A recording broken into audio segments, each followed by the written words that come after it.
আসসালামু আলাইকুম এভরিওয়ান, আবারও নতুন একটি ভিডিওতে আপনাদের সবাইকে সুস্বাগত।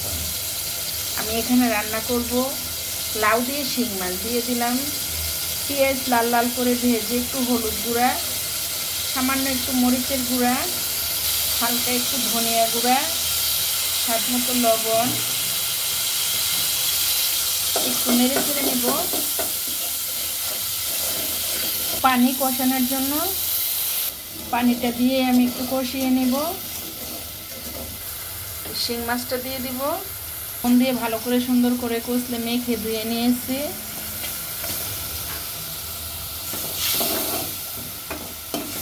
শিং মাছটা দিয়ে আমি খুব সুন্দর করে কষিয়ে নেব।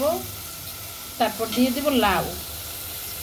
আমি মাছটা কষিয়ে লাউ দিয়ে দিচ্ছি। লাউটা দিয়ে সামান্য একটু পানি দিয়ে ঢাকনা দিয়ে ঢেকে রাখবো। সামান্য পানি দিয়ে দিব, তা না হলে নিচে পুড়ে যাবে। ওটা দিয়ে একটু নেড়ে চেড়ে হালকা একটু ঢেকে দিচ্ছি।